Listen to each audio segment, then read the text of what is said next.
Ce midi, place Vendôme à Paris, c'est bien sûr la mémoire de Robert Badinter que la France et des centaines de citoyens ont célébré. Mais c'est aussi une certaine idée de la justice. Sous les fenêtres du ministère, 43 ans après un discours mémorable à l'Assemblée, dont un extrait a été rediffusé pendant la cérémonie. J'ai l'honneur, au nom du gouvernement de la République, de demander à l'Assemblée nationale l'abolition de la peine de mort en France. Ce jour de septembre 1981, le garde des Sceaux de l'époque entre dans l'histoire. Sous les yeux de la famille Badinter et du gouvernement, Emmanuel Macron a rendu hommage à une figure incontournable de notre temps. Les morts nous écoutent. Robert Badinter, vous nous écoutez désormais et vous nous regardez.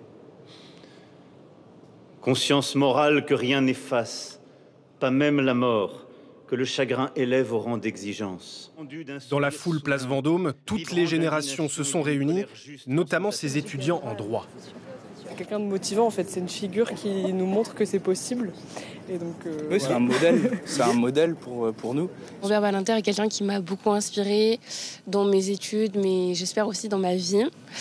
Et je pense que c'est une figure qui rassemble beaucoup de Français. Je trouve que c'est un moment très fort parce que bon, que Robert Badinter, c'était quand même quelqu'un d'exceptionnel. Cet hommage sur cette place devant Vendôme, je trouve que c'est fort, quoi. Parmi les invités aussi, d'anciens compagnons de route socialistes.